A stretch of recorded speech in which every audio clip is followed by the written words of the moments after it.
केंद्रीय गृहमंत्री अमित शहा आज मुंबई दौऱ्यावर येत आहेत। अंधेरीत होणाऱ्या नाफेडच्या कार्यक्रमाला ते उपस्थित असतील। यशवंतराव चव्हाण सभागृहात होणाऱ्या कार्यक्रमाला ते हजेरी लावतील।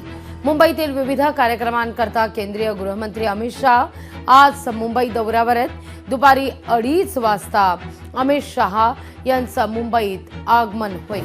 4:45च्या दरम्यान अमित शहा अंधेरीत होणाऱ्या नाफेडच्या कार्यक्रमाकरता उपस्थित राहतील। यानंतर काळाघोडा परिसरातील एका उद्घाटनाला देखील आणि संध्याकाळी होणाऱ्या यशवंतराव चव्हाण सभागृहामधल्या कार्यक्रमाला देखील अमित शहा यांची उपस्थिती असेल।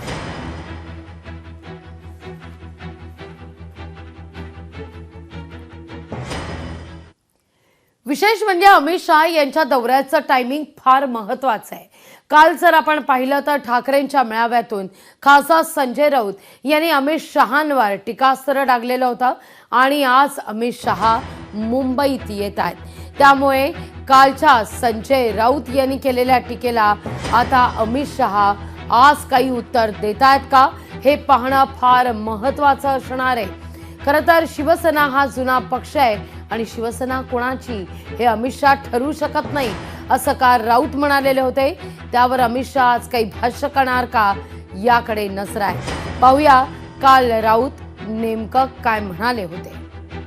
आपण चिडलं पाहिजे, आपण संतापलो पाहिजे आणि हा संताप आणि चीड अन्यायाविरुद्ध आहे, आमच्यावर झालेल्या अन्यायाविरुद्ध आहे।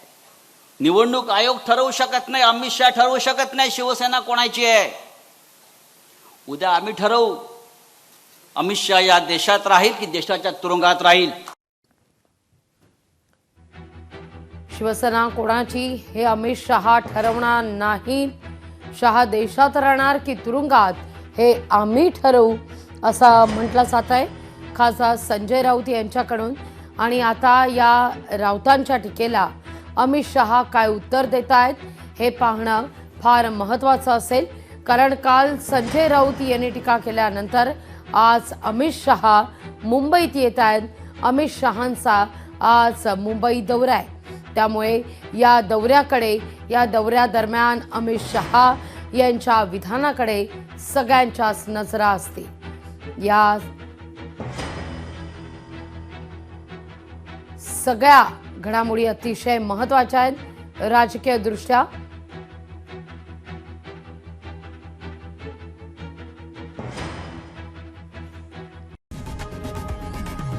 लोकशाही मराठी ऐका, पहा, जागरूक रहा।